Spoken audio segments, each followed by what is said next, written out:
오늘 보실 말씀은 누가복음 말씀입니다. 누가복음 10장 30절부터 37절까지 말씀입니다.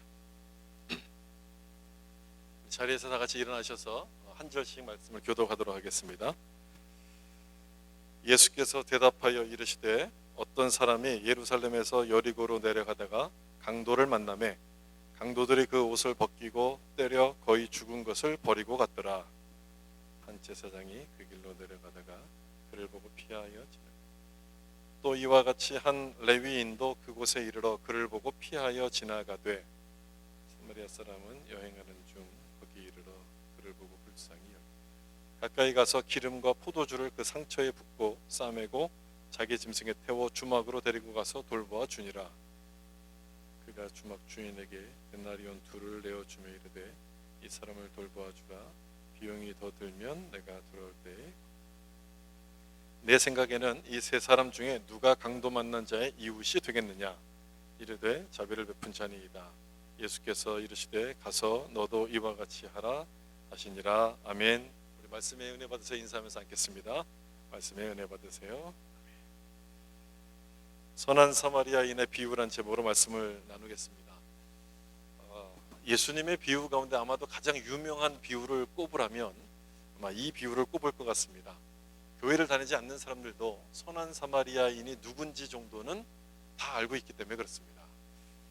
봉사단체나 여러 가지 기관에서 이런 이름을 많이 사용해서 아마 그런 것 같은데 미국에는 이런 이름을 가진 병원이 많죠.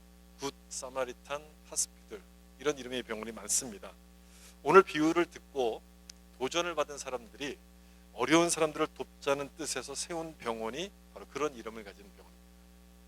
밴쿠버는 정부에서 병원을 운영하기 때문에 이런 이름의 병원은 없지만 이런 법이 하나가 있습니다. 굿 사마리탄 액트란 법. 응급 상황에서 환자를 돕다 보면 예기치 못한 일이 일어날 수 있잖아요.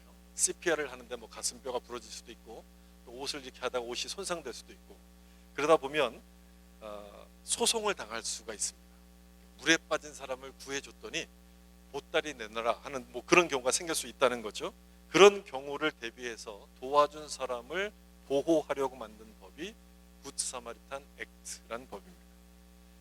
이처럼 이 비유는 지금 우리에게도 영향을 끼치는 또 많이 알려져 있는 이런 비유의 말씀인데 그 내용을 보면 굉장히 간단합니다.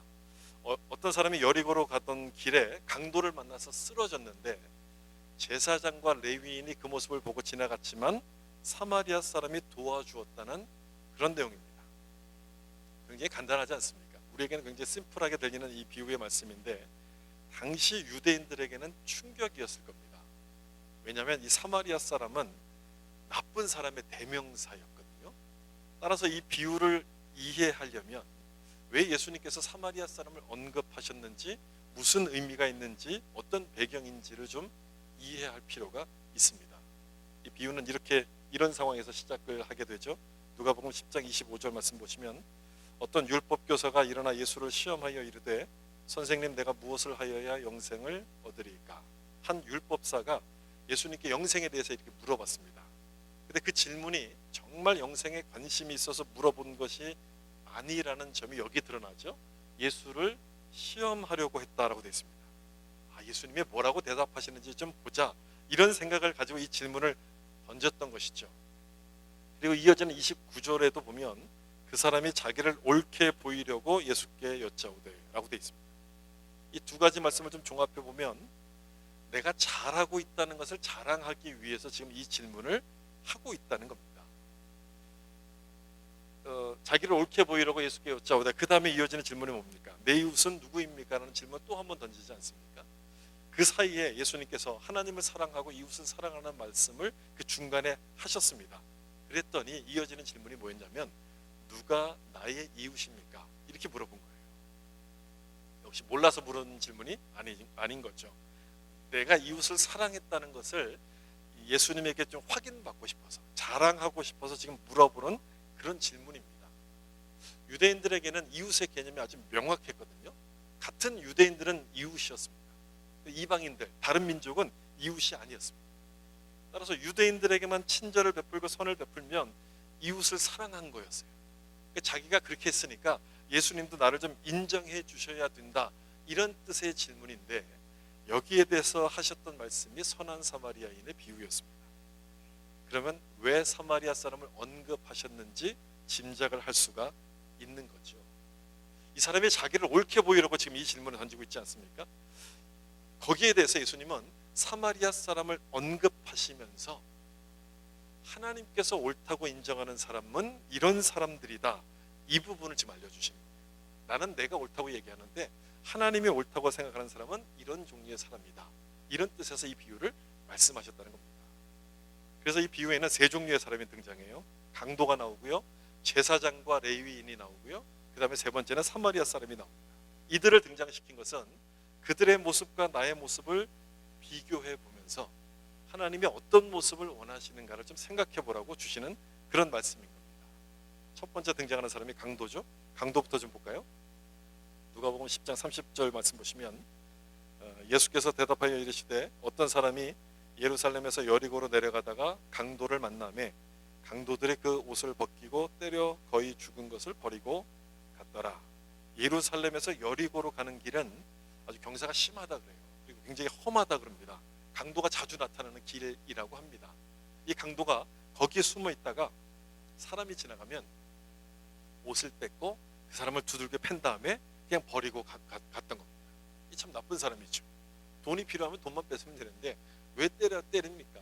그리고 왜 죽을 지경이 되도록 때리겠습니까? 이런 사람을 가리켜서 영국의 그 철학자였던 베이컨이 거미형 인간 이렇게 불렀어요. 인간의 종류를 이 사람은 세 종류로 나눴거든요. 거미, 꿀벌, 또 하나가 있었는데 갑자기 개미, 세 종류로 나눴는데 이런 사람을 거미형 인간이라고 불렀어요. 거미줄을 딱 쳐놓고 거기 지나가는 곤충이 딱 걸리면 그 곤충을 잡아먹는 그 거미처럼 강도 역시 그런 방법을 가지고 숨어 있다가 사람들을 괴롭혔다는 거예요. 예수님께서 이 이야기를 하셨을 때 강도를 만난 경험이 있던 사람은 저런 인간은 없어야 돼, 아마 그런 생각이 들었을 거예요. 자기의 경험을 떠올리면서 저런 나쁜 사람은 사라져야 돼 라고 이렇게 생각을 하고 모두가 다 비난을 했을 겁니다. 그런데요, 강도를 비난하기 전에 이것부터 좀 생각을 해보셔야 돼요. 강도가 왜 그런 일을 했을까 하는 부분이에요. 강도가 왜 그런 일을 했을까요? 강도니까 그런 일을 했겠죠. 무슨 다른 이유가 있겠어요. 강도라서 물론 그렇겠지만 예수님께서 지금 강도를 지금 이렇게 언급하시거든요. 내려가는 길에 넘어져서 다쳤다라고 말씀하셨을 수도 있었는데 굳이 강도를 만나서 다쳤다라고 이렇게 말씀하신다는 것은 강도를 등장시키는 이유가 있었다는 거예요. 왜 이 사람이 이런 일을 했을까를 좀 생각해보라, 이런 말씀의 뜻 아니었겠습니까? 강도는요, 그 사람을 때리고 돈을 빼앗았습니다. 이 사람의 목적은 돈이었습니다. 그렇다면 강도는 그 상대방을 무엇으로 생각했다는 뜻이 되는 겁니까? 돈으로 생각했다는 거예요. 이 상대방 사람으로 여긴 것이 아니라 거미처럼 그냥 나에게 먹을 것을 주는 먹이로만 생각했기 때문에 그 사람의 돈을 빼앗고 그 사람을 때렸던 거예요. 비유에 등장하는 강도는 바로 그런 사람입니다. 날 위해서 남을 이용하는 사람. 꼭 폭력을 써야지만 강도가 아니고 돈을 빼앗아야지만 강도가 아닙니다. 저런 날강도 같은 사람, 여러분 이런 말을 할 때가 있잖아요. 언제 이런 말을 합니까? 내가 물건을 샀는데 옆집 갔더니 더 싸게 파는 거예요. 그런 이런 얘기가 나온 거예요. 바가지를 씌우면서 물건을 팔 때 이런 얘기가 나오죠. 한국에서도 뉴스가 났다면서요. 밴쿠버에 있는 치킨 가게를 소개하는 뉴스가 났다면서요. 좋은 얘기로 나왔으면 좋겠지만 안 좋은 얘기로 나와가지고 이렇게 연락들이 오고 그러더라고요. 거기는 치킨 가게가 다 그러냐 이렇게 연락이 오더라고요. 그런 거죠. 바가지 씌워서 물건을 팔 때 꼭 폭력을 쓰지 않아도 얼마든지 강도가 될 수 있다는 거예요. 어떻게 하면 그렇게 되느냐? 사랑하라고 주신 이웃을 이용할 수단으로 생각하게 되면 그렇게 되는 거예요. 사람보다 돈을 더 사랑하다 보니까 사람을 이용하게끔 되는데 그러면 강도가 되는 거예요. 저 사람을 통해서 내가 돈 좀 벌어야지, 저 사람을 통해서 내가 뭔가 이득을 좀 봐야지라고 생각하는 순간 강도가 되는 것인데, 그렇다면 여러분 본문에 나오는 강도는 누구를 의미하는 것이겠습니까? 예수님의 비유의 놀라운 점이 바로 여기 있어요. 예수님은 너가 강도다 이렇게 직설적으로 말씀하시지 않았습니다. 그런데 그 말씀을 듣던 모든 사람들은 내가 강도가 아닐까? 이렇게 느꼈던 거예요. 처음에는 저런 강도 같은 사람은 없어져야 되라고 생각했는데 예수님 말씀을 가만히 듣다 보니까 그 강도가 바로 내가 아니었던가 이런 생각을 하게 된다는 거죠. 여러분, 이 강도가 자기 앞을 지나가는 그 사람을 가리켜서 하나님의 형상대로 지음받은 천하보다 귀한 영혼이라는 것을 생각했더라면 때릴 수 있었겠습니까? 돈을 빼앗을 수 있었겠습니까? 그럴 수가 없는 것이죠. 우리도 마찬가지예요. 왜 우리가 이웃을 비난하고 다른 사람들을 가십합니까? 왜 저 사람들을 판단합니까? 하나님의 형상대로 지음받은 영혼이라고 생각하는 것이 아니라 그냥 이용 대상으로 생각하기 때문에 그렇게 합니다. 따라서 여리고의 강도는 다른 누구가 아니라 바로 우리를 가리키는 거죠. 우리 안에도 이런 모습이 있다는 것을 지적해 주시는 말씀인데, 이 말씀은 그런 사람이 되지 말라고 주시는 말씀 아닙니까? 그래서 우리가 이 말씀을 좀 주목해서 봐야 되는데, 그 중에 한 말씀이 27절에 나오는 이 말씀이에요. 여기 기록되어 있는 말씀 우리 같이 한번 읽어보겠습니다. 내 마음을 다하며 목숨을 다하며 힘을 다하며 뜻을 다하여 주 너희의 하나님을 사랑하고 또한 내 이웃을 내 자신같이 사랑하라 하였나이다. 아멘. 이런 말씀을 중간에 하셨어요. 사랑을 강조하시는 말씀인데 누구를 먼저 사랑하라고 말씀합니까? 하나님을 먼저 사랑하라. 하나님을 사랑하라. 그러면 여러분, 하나님을 사랑한다는 게 뭡니까? 어떻게 하나님을 사랑하는 것을 표현할 수 있겠습니까? 가장 좋은 방법이 뭘까요? 예배 아니겠습니까? 예배를 드린다는 것은 우리가 하나님을 사랑하기 때문에 예배를 드리는 거예요. 예배를 통해서 내 마음을 하나님께 드림으로써 하나님에 대한 사랑을 표현하는 것이 바로 이 예배인 거예요. 따라서 예배를 온다 이렇게 말하지 않고 예배를 드린다 이렇게 얘기해요. 아이들하고 같이 주일날 교회 가자고 할 때도 예배 보러 가자 이렇게 말하지 마시고 예배 드리러 가자 이렇게 말하는 게 좋아요. 표현도 우리가 그렇게 쓰는 게 좋아요. 그 표현 그대로 예배의 핵심은요, 하나님께 내 마음을 드리는 것에 있어요. 여기가 중요해요. 여기가 하나님을 사랑하면 내 마음을 드리게 되는 것이지만, 반대의 경우 하나님을 사랑하지 않으면 어떻게 되겠습니까? 드리기보다 뭘 받을까, 여기에 관심이 생기기 시작해요. 뭘 얻을까에 더 관심이 생깁니다. 하나님을 사랑하는 분으로 여기는 것이 아니라 하나님을 이용 대상으로 생각하게 되는 거예요. 그런 사람이 여러분 누구였어요? 강도였어요. 그런 사람이 강도였어요. 드리지는 않고 받으려고만 하니까 그게 강도와도 같은 것 아니겠습니까? 예수님은 우리가 그런 강도가 되면 안 되기 때문에 하나님을 사랑하고 그 다음에 이웃을 사랑하라 이렇게 말씀하세요. 이웃 사랑도 같은 의미라는 거예요. 우리의 이웃은 하나님의 형상을 따라 지음받은 사람들이기 때문에 사랑할 대상이지 이용 대상이 아니라는 것이죠. 따라서 이웃 사랑이 곧 하나님을 사랑하는 것이고, 그래야지만 우리 마음속에 있는 강도와도 같은 마음을 이길 수 있다고 주님이 여기서 말씀하세요. 여러분 잘 기억하셨으면 좋겠어요. 꼭 칼을 들어야지만 강도가 되는 게 아니에요. 이웃에 대한 사랑이 식어서 그들을 이용의 대상으로 본다면 내가 바로 여리고의 강도와도 같은 사람인 거예요. 하나님에 대한 사랑이 식어서 말씀에 순종하지 못하게 되면은 우리가 나쁘다고 비난했던 이 여리고의 강도가 바로 나라는 것을 기억하셔야 됩니다. 그러므로 강도가 되지 마시고 우리의 이웃이 누군지를 깨닫고 그들을 사랑하는 사람이 될 수 있기를 예수님의 이름으로 축복합니다. 두 번째 살펴볼 사람은 이 사람들이죠. 31절과 32절.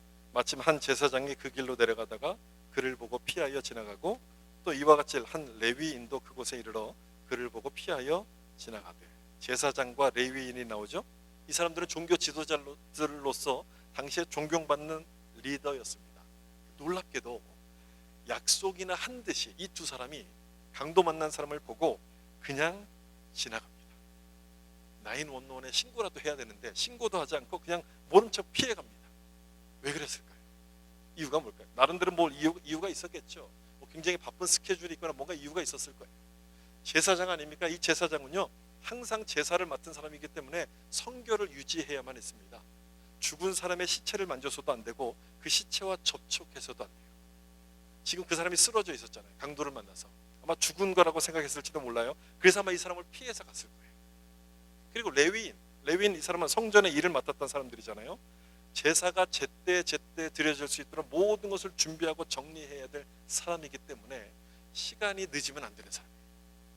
이들이 늦으면 제사도 늦어질 수밖에 없기 때문에 아마 강도 만난 사람이 급했지만 그냥 지나쳤을 거예요.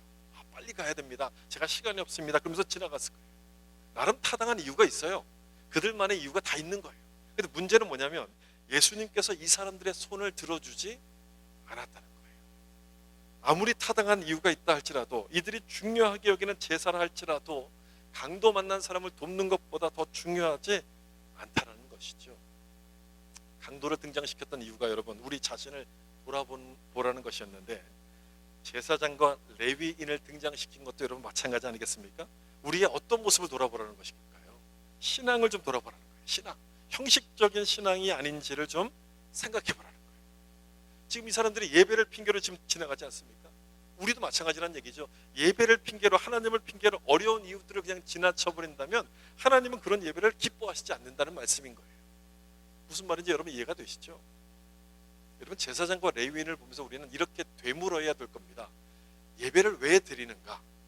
예배 드리는 목적이 무엇인가? 이렇게 좀 되물어 볼 필요가 있어요.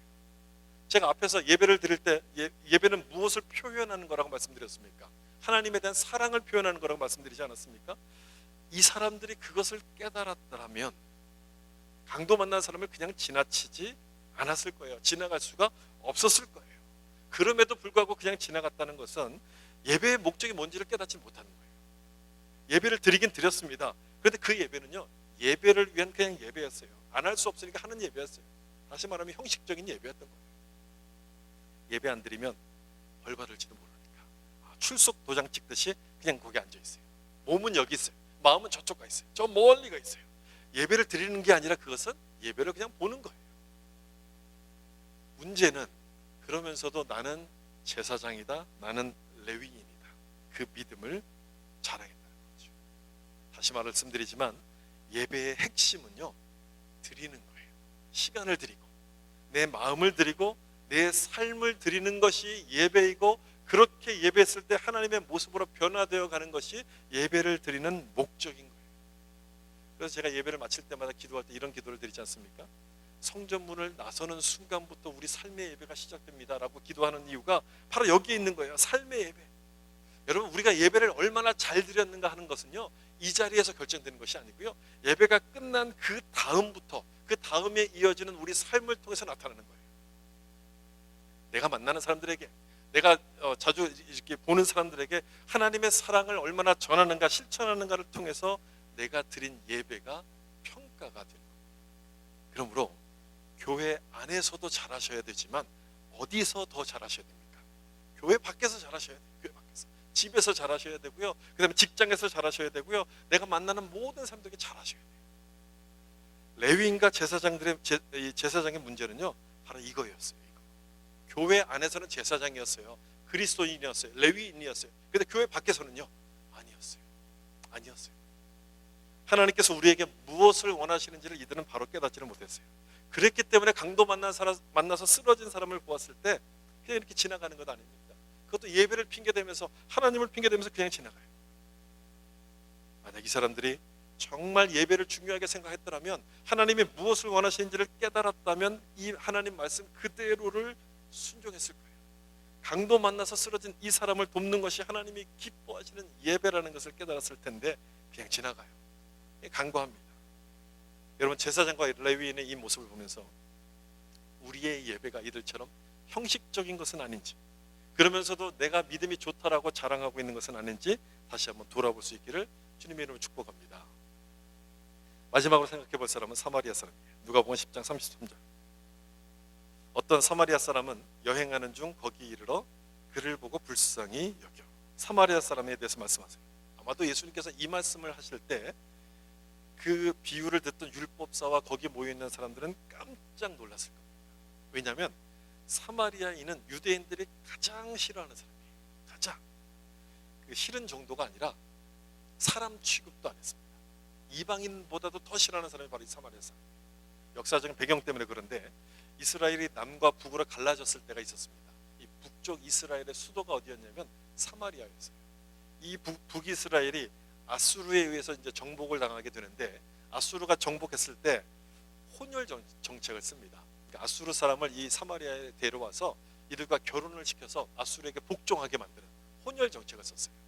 그 결과 이 사마리아인은 순수한 혈통을 가진 유대인들이 아무도 없습니다. 다 사라져 버렸어요. 그때부터 유대인들은 이 사마리아 사람을 이방인처럼 취급을 합니다. 사람 취급을 안 했어요. 그런데 예수님께서 사마리아 사람이라고 이야기를 하시니까 깜짝 놀라는 거예요. 왜 사마리아 사람을 이야기하실까? 여러분, 그럼 왜 예수님께서 사마리아 사람을 등장시키셨을까요? 조금 전에 언급한 것처럼 제사장과 레위인 이 사람들과 비교하기 위해서 등장시키는 것 아니겠습니까? 누가 이 강도 만난 사람을 도왔습니까? 사마리아인이잖아요.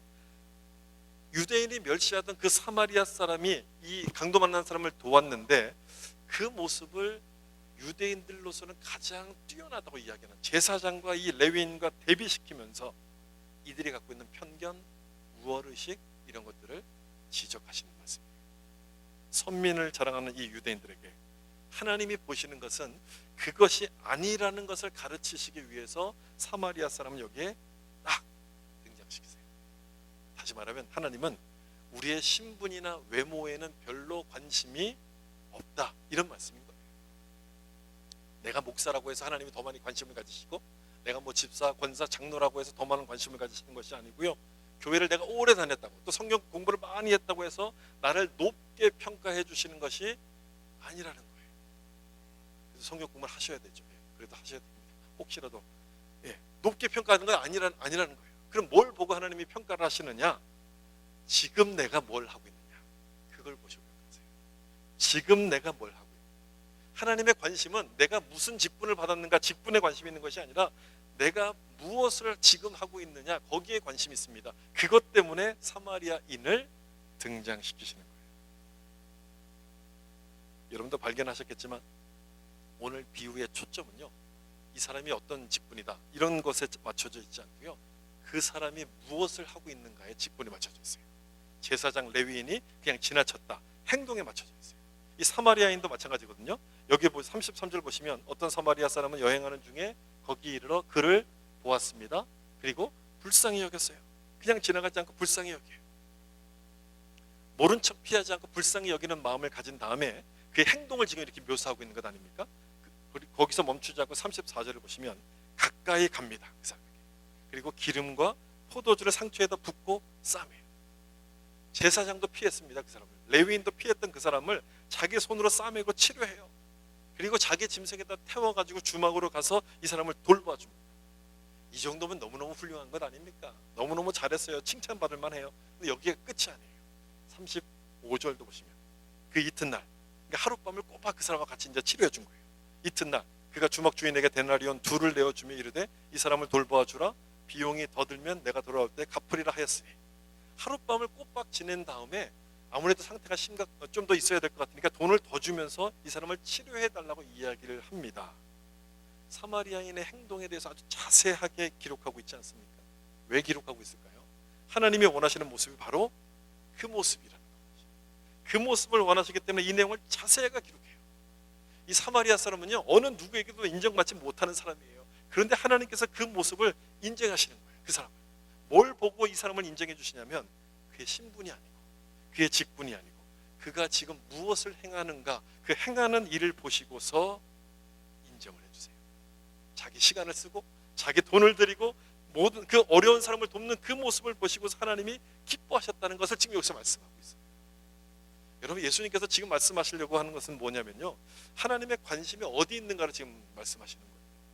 제사장이나 레위인 그런 것에 관심이 있는 것이 아니라, 신분에 관심이 있는 것이 아니라 내가 지금 무엇을 하고 있는가에 대해서 하나님은 관심이 있다라고 지금 말씀하시는 거예요.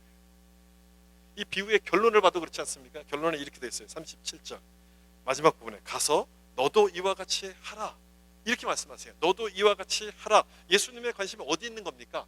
무엇을 하는가에 관심이 있다는 거예요. 내가 제사장인지 내가 레위인인지 거기에는 관심이 없어요. 하나님의 백성답게 이웃을 사랑하고 섬기는가를 보시는 거예요. 그래서 뭐라고 말씀하시냐면 너도 가서 이와 같이 하라, 이렇게 말씀하세요. 여러분, 우리는 직분을 얼마나 중요하게 생각합니까? 외모를 얼마나 많이 신경 씁니까? 내 신분이 무엇인가를 얼마나 신경을 많이 쓰는 사람들입니까? 그래서 이 말씀을 우리는 더 많이 좀 새겨드려야 될 필요가 있어요. 그래야지만 여리고의 비극이 더 이상 지금 이 시대에 일어나지 않기 때문에 우리는 이 말씀을 좀 새겨드릴 필요가 있는 거죠. 그다음에 누가복음 10장 36절 말씀 여기 보시면 같이 한번 읽어볼까요? 내 생각에는 이 세 사람 중에 누가 강도 만난 자의 이웃이 되겠느냐? 예수님께서 이제 마지막 물어보시는 질문인데 비유의 시작이 이렇게 시작했습니다. 내 이웃은 누굽니까? 율법사가 질문하는 내용을 가지고 이 질문이 이제 그 비유가 시작했는데 예수님은 지금 다시 율법사에게 질문을 던지신 거예요. 되묻고 계시는 거예요. 누가 강도 만난 사람의 이웃인가? 라고 질문을 되돌리고 있어요. 두 가지가 비슷해 보이죠? 누가 나의 이웃입니까? 라는 질문과 누가 강도 만난 자의 이웃이 되겠는가? 이 질문이 비슷해 보이는데 전혀 다른 질문이에요. 전혀 다릅니다. 여러분 무엇이 다른지 여러분 이해가 되십니까? 무엇이 다른지 보이세요? 율법사의 질문은요. 누가 나의 이웃입니까? 라는 그 질문은 내가 고르겠다 이런 뜻인 거예요. 내가 내 이웃을 고르겠다는 그런 의미의 질문인데 예수님의 말씀은 그러지 말고 너가 이웃이 되라 이런 뜻이에요. 너가 고르지 말고 누가 됐건 간에 그들의 이웃이 되라 이런 뜻의 말씀인 거예요. 전혀 다른 의미의 말씀인 거죠. 율법사는 내 취향에 맞는 사람만이 이웃이었어요. 내 수준에 맞아야 돼요. 신앙도 나와 비슷한 사람만을 이웃으로 받아줬습니다. 그렇기 때문에 이 강도 만난 사람은 그의 이웃이 될 수가 없었어요. 그런데 예수님 말씀은 너가 그의 이웃이 되라 이렇게 말씀하는 거예요. 너가 그의 이웃이 되라. 그 사람이 나를 필요로 한다면 나와 맞지 않는 사람일지라도 그들의 이웃이 되라고 말씀하시는 거예요. 이게 오늘 비유의 포인트예요. 오늘 비유의 핵심이에요. 너가 그들의 이웃이 되라. 우리가 강도 만난 사람의 이웃이 되라 이렇게 주님이 말씀하시는 겁니다. 신앙생활을 오래 하신 분이라면 참 새겨들어야 될 말씀입니다. 특별히 모태신앙이고 신앙에 몇 대째 왔다라고 생각하시는 분일수록 이 말씀을 다시 초심의 마음에서 새겨들어야 될 말씀이에요. 왜 그러냐면 신앙이라는 게 원래 기본적으로 보수적입니다. 진리의 말씀을 지켜야 된다는 생각이 강하기 때문에 뭔가를 다 이렇게 아닌 것은 배격하거든요. 배타성을 가지게 되고 신앙은 보수적이에요. 그러다 보면 나도 모르게 어떤 습관이 생기냐면 이 보수적인 신앙이 나에게 어떻게 영향을 미치냐면 다른 사람을 볼 때 동지 아니면 적으로 이렇게 판단을 합니다. 둘 중에 하나로만 판단해요. 나와 다르면 적이고요. 나와 같으면 동지 이렇게 생각해요. 이게 보수적인 신앙을 가진 사람들이 가장 많이 보여주는 그런 이제 실수인 거예요. 이런 모습이 점점 강해지기 때문에 나와 다른 사람을 이렇게 자꾸 이렇게 멀리합니다. 그러다 보면 무슨 일이 벌어지냐면 이웃은 하나도 없어지고 주변에 적만 많아져요. 교회 안에 있는 사람만 만나고 나머지 사람 다 안 만나요. 밖에서는. 이웃은 없어요. 적만 늘어나요. 근데 여러분 예수님께서 지금 뭐라고 말씀하셨어요? 누가 강도 만난 자의 이웃이 되겠느냐? 우리를 향해서 강도 만난 자의 이웃이 되라 이렇게 말씀하시는 것 아니에요? 이웃이 되라고 말씀하는 거예요. 나와 생각이 다른다 할지라도 심지어 신앙이 다르다 할지라도 그 사람이 어려운 것을 보았다면 그 사람의 이웃이 되라 이렇게 말씀합니다. 제사장도 못했어요. 레위인도 못했어요. 종교적인 사람은 못하는 거예요. 종교적인 사람은 그 일을 하지 못하지만 예수님을 사랑하는 사람이라면 그 일을 할 수 있어요. 하나님께서 나의 직분이 아니라 나의 행동을 보신다는 말씀이 바로 그런 의미의 말씀인 거예요. 예수님을 사랑하는 사람이라면 그 일을 할 수가 있는 거예요. 그래서 마지막에 이렇게 되어 있잖아요. 아까 읽었던 37절 너도 이와 같이 하라 이렇게 말씀하시지 않습니까? 너도 이와 같이 하라. 여러분들은 이 말씀에 대해서 어떻게 반응하시겠습니까? 너도 이와 같이 하라. 여러분 어떻게 반응하시겠습니까? 그 말씀에 그대로 순종하겠습니까? 아, 저 사람은 불교 신자인데요. 저 사람은 우상을 섬기는 사람인데요. 저는 그렇게 할 수 없습니다. 여러분 뭐라고 반응하시겠어요? 참 우리가 참 재밌는 게요. 좀 이상한 게요. 열심히 선교도 나가고 막 무슬림 지역에 가서 막 선교하고 막 그러잖아요. 거기 나가서는 선교를 잘하는데 여기 돌아와서 무슬림들을 만나면 다 피해요. 참 이상하죠. 이상해요. 밖에 나가서 선교한다고 그렇게 열심히 찾아다니는데 여기 와서 만나는 사람은 다 피해요. 그리고 한국에 있는 교회들도 그렇잖아요. 교회에서 얼마나 많이 무슬림 지역에 선교를 보냅니까? 그런데 그쪽에 있는 사람들이 난민으로 자기 마을에 들어오면 쌍수를 들고 다 반대해요. 못 들어오게 해요. 참 이상한 모습이에요. 아닌 거죠. 아닌 거예요. 여러분 이 말씀에 대해서 우리는 어떻게 반응을 해야 되겠습니까? 그들이 우상을 섬긴다 할지라도 그들을 긍휼히 여길 수 있는 마음이 있다면 할 수 있는 거예요. 힘들지만 할 수 있는 거예요. 저 사람도 하나님의 형상을 따라 지음받은 존재라는 것을 기억하게 된다면 그들의 이웃이 될 수 있는 것이고 그런 노력이 필요한 거예요. 그런 노력이 필요한 거예요. 교회 안에서 예배를 드리는 모습으로 평가받는 게 아니라 밖에서 평가를 받는다는 모습이 바로 그 모습인 거예요. 그런 노력이 우리 안에 있어야 된다. 여러분, 교회 안에 사랑이 없다고 느껴지십니까? 또는 이 교회는 이렇게 관심이 없지라고 느껴지신다면 선한 사마리아인이 없어서 그런 것이 아니라 그건 바로 나 때문에 그런 거죠. 내가 먼저 다른 사람을 다가가줘서 이웃이 되지 못하기 때문에 그렇게 된다는 거예요. 너도 이와 같이 하라, 이 말씀에 순종하지 못하기 때문에 그런 모습들이 나타나게 되는 거예요.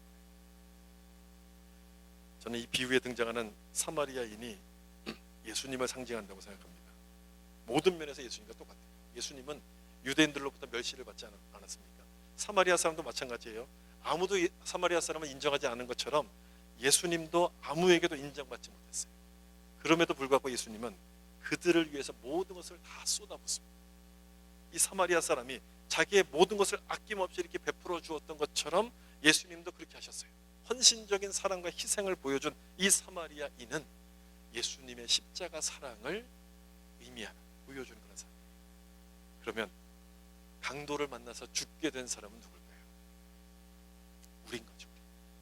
그런 우리를 주님이 싸매고 치료하셔서 회복시켜 주셨어요. 모든 걸 아낌없이 부으셔서 우리를 다시 살려내셨어요. 구원하셨다는 의미가 바로 그거예요. 우리를 살려내셨습니다. 그렇다면 여러분, 우리가 해야 될 일이 무엇인지가 분명해지지 않습니다.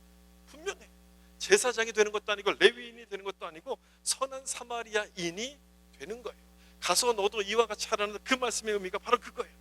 주님이 우리에게 베푸신 것처럼 우리도 그렇게 하라, 이걸 말씀. 살아가면서 앞으로도 많은 강도 만난 이웃들을 만나게 될 겁니다. 여러분, 그들을 만나게 될 때마다 이 말씀을 좀 기억하셨으면 좋겠어요. 가서 너도 이와 같이 하라, 이 말씀을 좀 기억하셨으면 좋겠어요. 그렇게 하셔서 선한 사마리아인처럼 강도 만난 자들의 이웃이 될 수 있기를 예수님의 이름으로 축원합니다. 한번 기도하겠습니다. 우리 말씀을 기억하시면서 같이 한번 기도하겠습니다.